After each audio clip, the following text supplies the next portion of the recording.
Good morning. On behalf of the town of Rocky Mount, we welcome you here and also to the Harvester Performance Center. My name is Steve Angle. I'm the mayor of Rocky Mount, and we're delighted that you're here.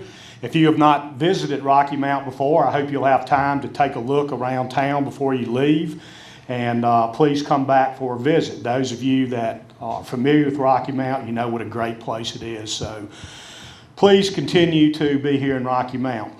This morning, we want to take some time and give you some information and introduce some acts that are going to be appearing here at the Harvester Performance Center in the near future. Before we do that, just like to tell you a few things about the impact the Harvester has had on Rocky Mount in the 2+ years it has been open.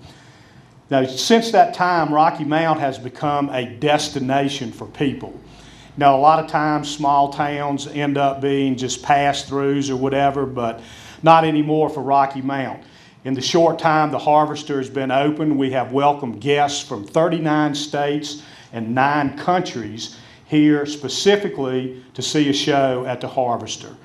As a result of that, they are staying overnight, they are visiting our restaurants and hotels, and all that is good for economic development for Rocky Mount. And if the past is indicative of the future, things continue to look bright, and Rocky Mount will continue to prosper with the help of the Harvester Performance Center. So again, welcome. We're glad you're here. If you have not done so, before you leave, out front there is a pad to sign up to receive information electronically, or if you left a business card there, they can send it to you as well. Just see the young lady out front or Sheila Silverstein. Again, thank you for being here, and we'll continue. At this time, I'd like to introduce Mr. Matt Hankins. Matt is the CEO of the Harvester. He is also the assistant town manager and in charge of community development for the town of Rocky Mount. Matt.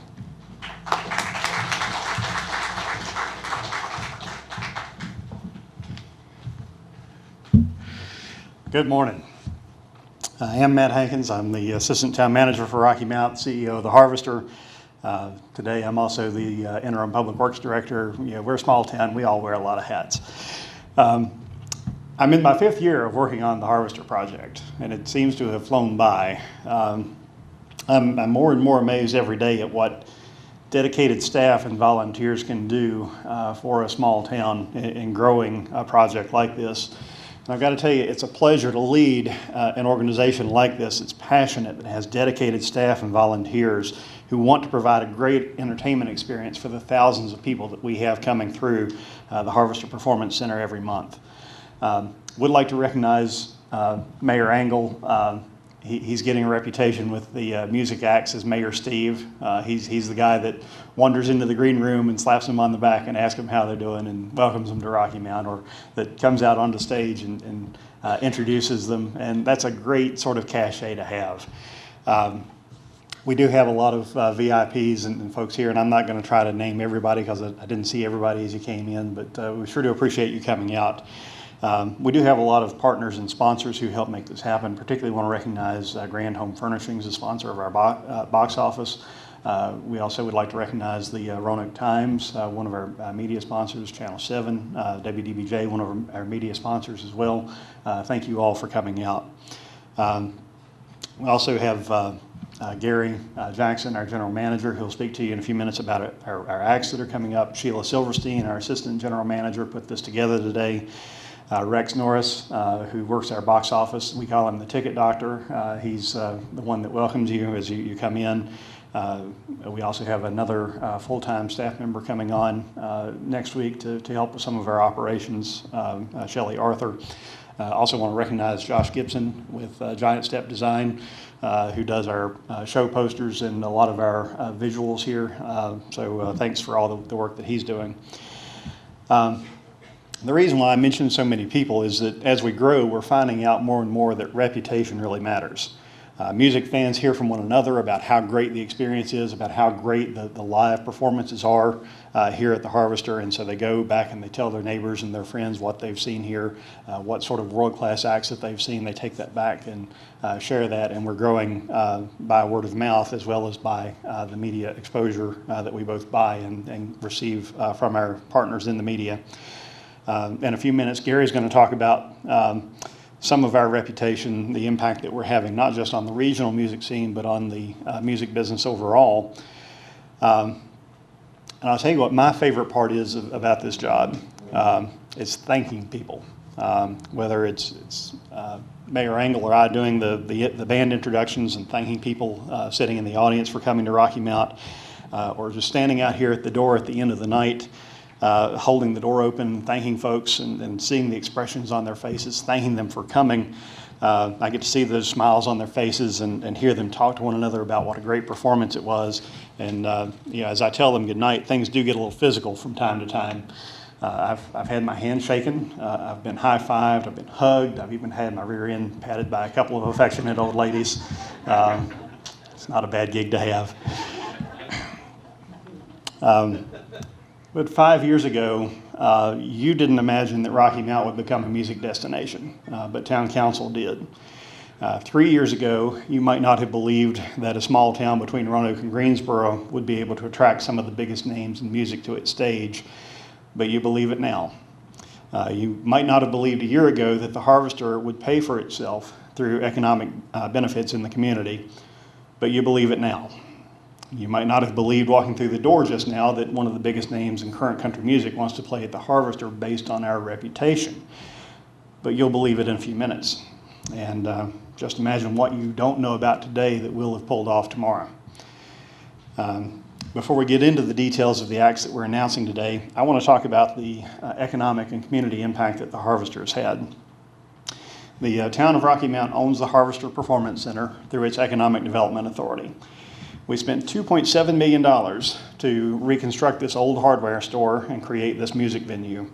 We recouped $1.7 million of that from historic property tax credits and from the Virginia Tobacco Commission. So all told, our taxpayers have about $1 million invested in this building.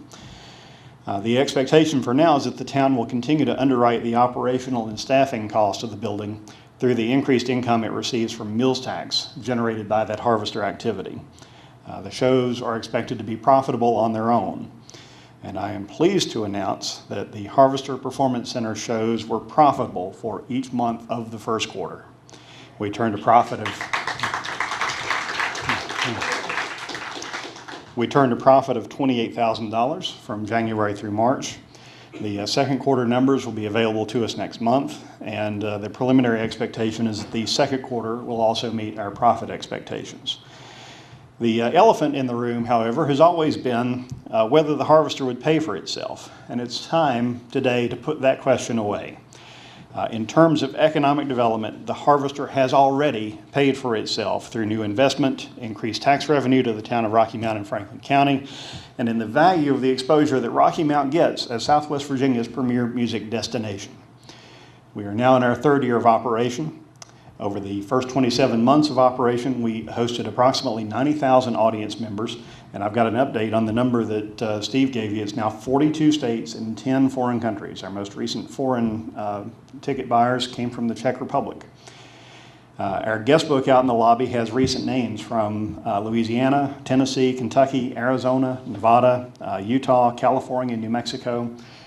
We have foreign guests from Canada, Germany, the Czech Republic, Costa Rica, England, Scotland, Ireland, and Australia, who have all recently viewed their favorite bands here.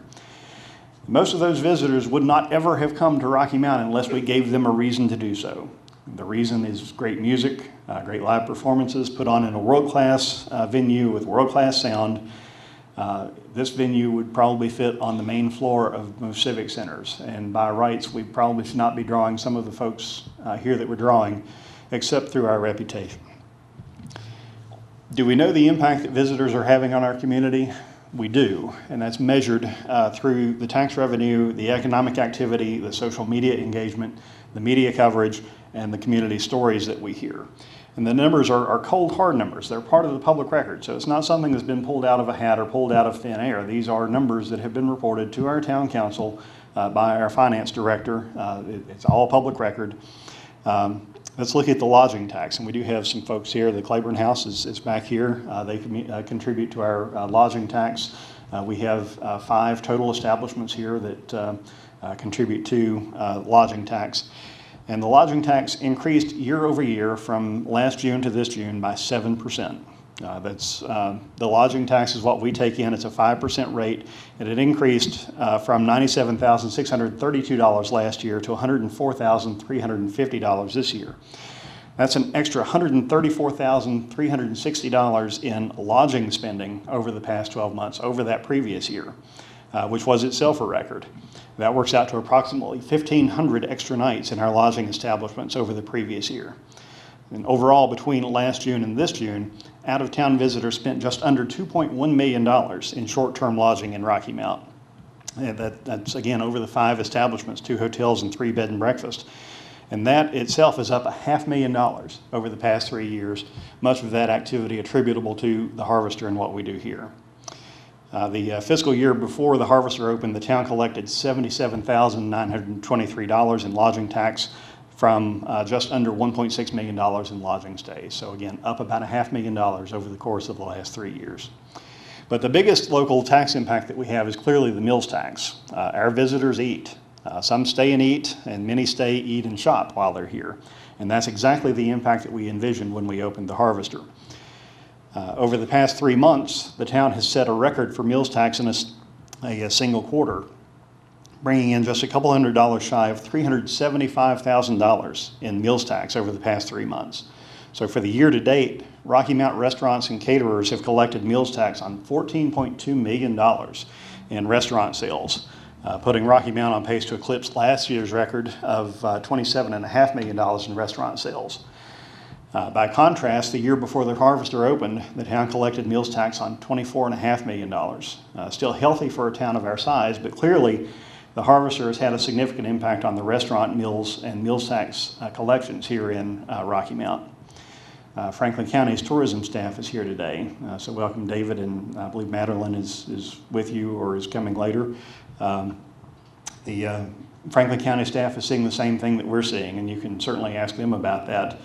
They're seeing an increase in lodging and meals tax revenue, which is largely attributable to the visitors coming here for the Harvester. So it's not just within the town limits of Rocky Mount, it's within the greater Franklin County area as well. We're also seeing some spillover into the Roanoke Valley on nights when we don't have lodging here in Rocky Mount or Franklin County. We have guests who will stay overnight in Roanoke. So it's a true regional impact that the Harvester is having. We're also seeing the impact of new businesses. If you walk up and down Franklin Street, you'll find a lot of businesses and employees that are here either wholly or partially here because the Harvester is here and attracts foot traffic to our downtown. So go visit the Cupcakery or Old School. Brian's here today. Go across the street to Woodgrains Furniture, which, full disclosure, is my wife's store. Donna's here with Blooming Deals, Bootleggers Cafe across the street, the Early Inn. Carrie's here, the manager of the Early Inn. And we've got more of those businesses coming. If you walk up and down the street, you'll see there are some buildings that are currently under renovation. So we have new businesses that will be coming, like the Whole Bean coffee shop coming late this summer. Those businesses and others in town affected by the Harvester have created over 100 jobs since the Harvester opened its doors in April of 2014. And I encourage you, don't just take my word for it. I'm telling you the truth, but don't just take my word for it. Go visit those businesses and ask the owners whether the Harvester impacts their operations or if it impacted their decision to locate here in Rocky Mount. As an economic developer, I'm proud of these businesses and their owners and that they have chosen to invest in Rocky Mount. And I encourage any entrepreneurs who are looking for a new place to invest or looking to bring a new business to a community to look at Rocky Mount. We're actively seeking downtown retailers, hoteliers, and a new grocery store for Main Street. So let us show you what Rocky Mount can do for you.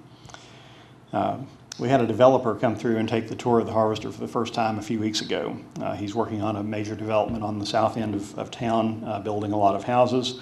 And he now sees this facility as an asset to help sell homes in the, not just his development, but the several developments that are underway in Rocky Mount. Our realtors see things the same way. Many of them have started using proximity to the Harvester as a selling point for houses here in Rocky Mount.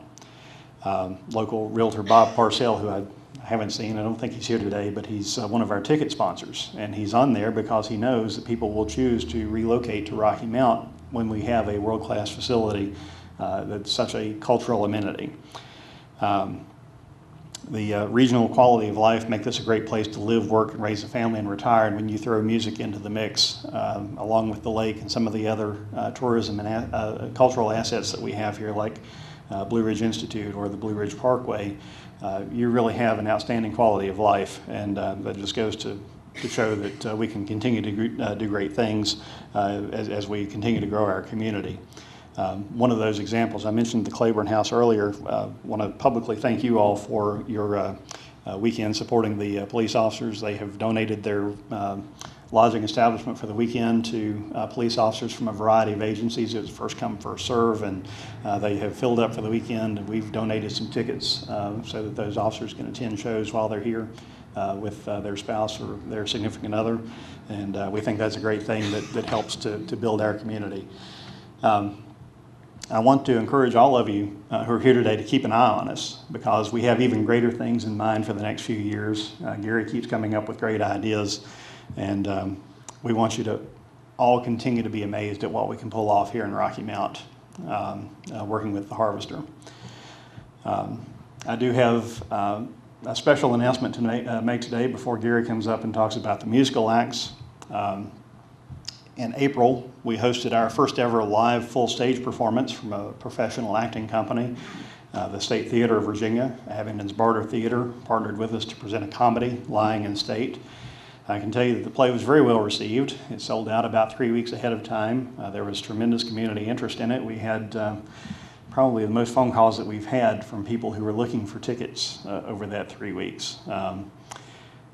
Because of that success, we're looking to expand our lineup of theater productions here on the Harvester stage, working with Barter and other professional acting companies to schedule performances this fall and going forward. On Tuesday, September 20th, Barter will bring a murder mystery to the Harvester as it presents The Perfect Murder. Barter will again return to the Harvester on November 1st when it stages the musical Winter Wheat. So we're pleased and happy to continue our partnership with the Barter Theater and to have those full stage performances here. Tickets will go on sale July 20th through our box office or online at harvester-music.com. The Perfect Murder is based on the novel by Peter James. It's adapted for the stage by Sean McKenna, and it's a detective thriller. It's guaranteed to keep audience members on the edge of their seats. Winter Wheat is a premier Barter play, which means our fans will be among the very first to see this production put on anywhere. It's set in 1920, it's based on a true story, and it has election themes, as we'll be going into election week on November 1st. It's a story about personal relationships and how a single person can impact history. It's set in 1920, and the major issue at the time is the women's suffrage movement. So we're excited to see how that plays out musically, and happy to extend our partnership with the Barter Theater. And I think you'll continue to see great things for us in that partnership. But I think most of you today are here to talk about the music, and there's nobody better that I've seen in working on the music acts than our general manager. Gary spends a tremendous amount of time working to sort through all the offers that we're getting here. I don't know how many you're up to in an average day, but it's a lot. Because I get emails from him at 5:30 and 6 in the morning, hey, I need to talk to you today, or I've got an idea I need to run by you. So I know that he's working hard. Not only that, but he does our sound for most of our performances here, and does a great job of managing the back of the house. So I want to thank and bring to the stage our general manager, Gary Jackson.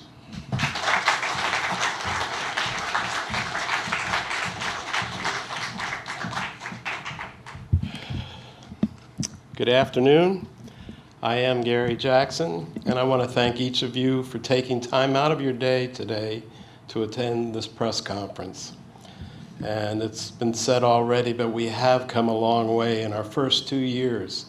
We're We've garnered the best live music venue both years of our existence, and we also won the President's Award from the state of Virginia.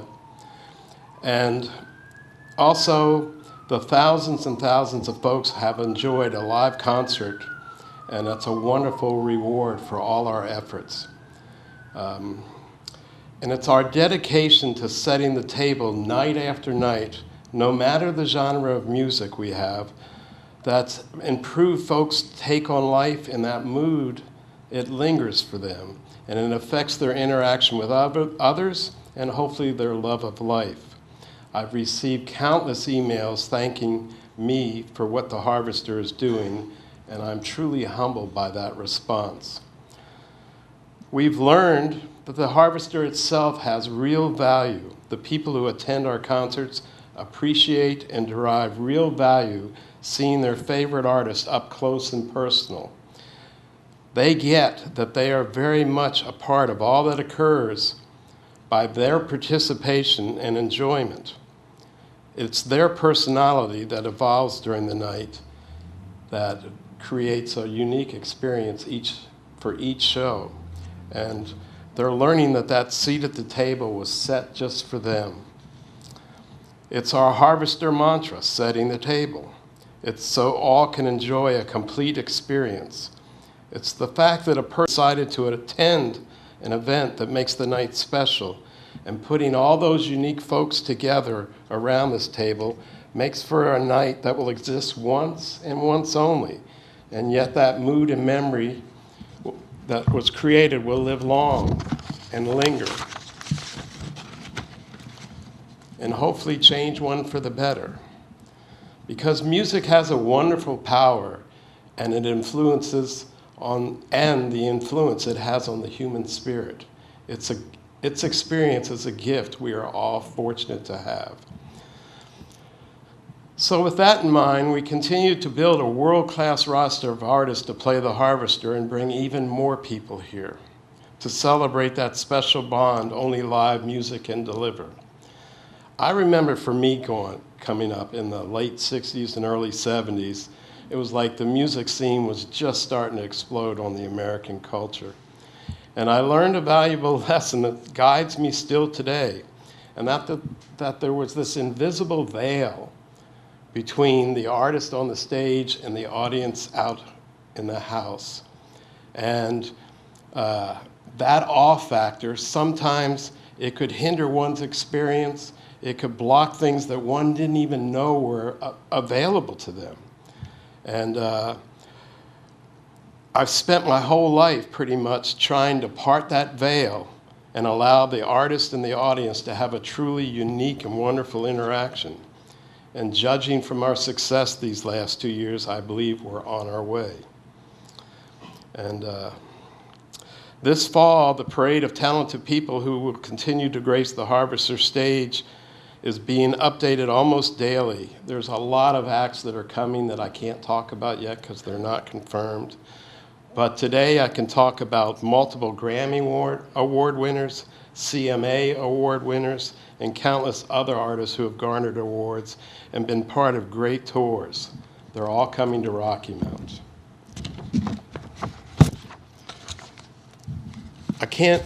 We probably have like 40 or 50 shows that are up on sale right now. I'm only going to talk about a few of them today. And I'm going to start with Buddy Guy. Buddy Guy is a 7-time Grammy Award winner. He has the respect of such great players like Eric Clapton and Jimi Hendrix when he was alive, and Jeff Beck and Keith Richards and Stevie Ray Vaughan when he was alive, and Mark Knopfler. I mean, the man's just a monster R&B blues player. And then the next night, Charlie Daniels is coming. He's a multiple Grammy Award winner. He's won 5 CMAs. He's won 3 ACMs, and he's won Entertainer of the Year, and he's a member of the Grand Ole Opry. And then probably the mayor's favorite band is the premier, probably jam band in all the world, Government Mule's coming. And Government Mule is led by Warren Hayes, who for years and years replaced Duane Allman and played in the Allman Brothers. I'm going to stop there On October 7th, the Black Lilies are playing, and they're playing with Scott Miller. And the Black Lilies, there's no punchline to this, but the Black Lilies were scheduled to play last May. And I lose track of time, but Merle Haggard played here before he passed away. And he loved the place. And one day I'm minding my own business, and I get a phone call saying, Jamey Johnson would like to come and play the Harvester. And Jamey Johnson is the kind of act, he belongs in places like the Salem Civic Center or the Roanoke, the Berglund Center Half House or whatever. He draws 4,000 or 5,000 people. And I kept saying, why does he want to play here? And they said, because Merle Haggard told him, you need to play that venue. So I'd already had the Black Lilies booked. They were the headliner that night. They were selling lots of tickets. They packed this place. So I was able to negotiate a deal where Jamey Johnson came and headlined. The Black Lilies were on the bill as the opening act. They got paid their full fee. They got to play their whole concert. And that night, there's 600 plus people here to see Jamey Johnson, and probably not one of them knew who a Black Lily was from a water lily. And the Black Lilies came out here, and they just blew that crowd away. Those people forgot who Jamey Johnson was for an hour and 15 minutes. And the other thing about that week is something the Harvester does is for all the Franklin County schools, they, at the end of the year, get to do a field trip. And for whatever reason, they've all picked, they want to come to the Harvester and see a concert. And that week, the Black Lilies were here all week working on new material, recording here in the Harvester. And every day, 2 shows a day, they played in front of thousands of school kids who, I can't even describe the energy of seeing 500 or 600 kids all jumping around here for an hour. But that went on twice a day. It was a great week. It's a great week. So anyway. Also coming up this fall, Tim Reynolds and TR3. Tim Reynolds is the lead guitarist with the Dave Matthews Band, and they're taking a break, and Tim was going to do like 3 or 4 dates, and we were fortunate enough to get him. He's going to be here playing with his band. And on November 5th, Paul Thorne. I don't know if you know who Paul is, but his personality alone has brought him a huge following. He fought for the middleweight championship of the world against Roberto Duran and got his butt whipped. Not knocked out, but whipped.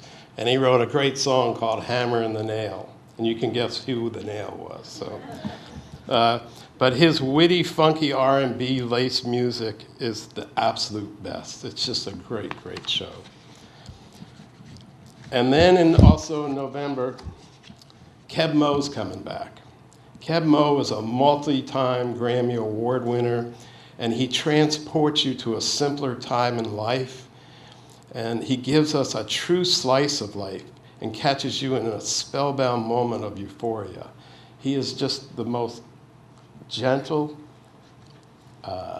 engaging, and he creates a mood that people just love. He sold out last time. I'm sure he's going to sell out quick this time. And the night after Keb is another giant, John Hyatt. He's won multiple Grammy awards, and he's just an American rock guitarist, pianist, singer, and songwriter. It's just, the last time John played was when I was still doing shows in Roanoke, and we had a thing called Down by the River. And we set up a giant circus tent where the old football stadium used to be. And it was a great night. It was a great night. And the last 2 I want to talk about are acts that aren't from this country. On December 3rd, we have Theory of a Dead Man, which is an incredible alternative rock band. They've had multiple number 1s, lots of top 10s, and they're from Vancouver, Canada. And next year, Tommy Emmanuel is going to be here.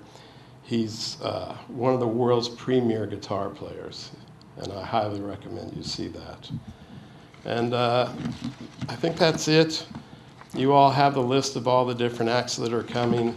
There's at least another 60 or 70 shows I'm actively working on, and they're starting to confirm. And as soon as they're confirmed, we'll announce them. And I thank you very much.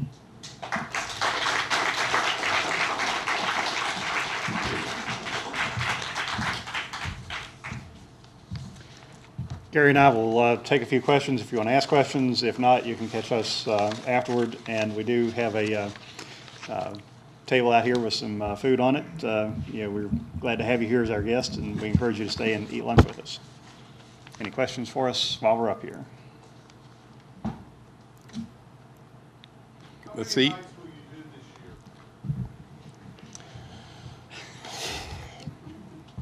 Somewhere between 180 and 200. Oh, I forgot to talk about one thing I wanted to say. Doing giant festivals has been my forte pretty much my whole life. And I think we finally got all the ducks in a row, and we're going to start a festival called The Harvest. And it's going to occur this October, the 21st and 22nd, the first year. I can't talk about the acts yet, but they're not confirmed. But the first year it's going to take place on the property at the Early Inn, where you can get 1,500 to 2,000 people in a nice bowl just across the street. And it'll be a Friday night concert, and then an all Saturday day long into the evening festival. And I'm looking forward to it. It's just getting born, but hopefully in the next few years it'll grow to the point where maybe we're blocking off all of the downtown streets and having multiple stages and thousands of people here to see great music. And I'm excited about it. Stay tuned. It's coming. Thank you. If you don't have any more questions for us, you can catch us after the press conference. We'll be glad to answer anything individually, but thank you all again for coming out.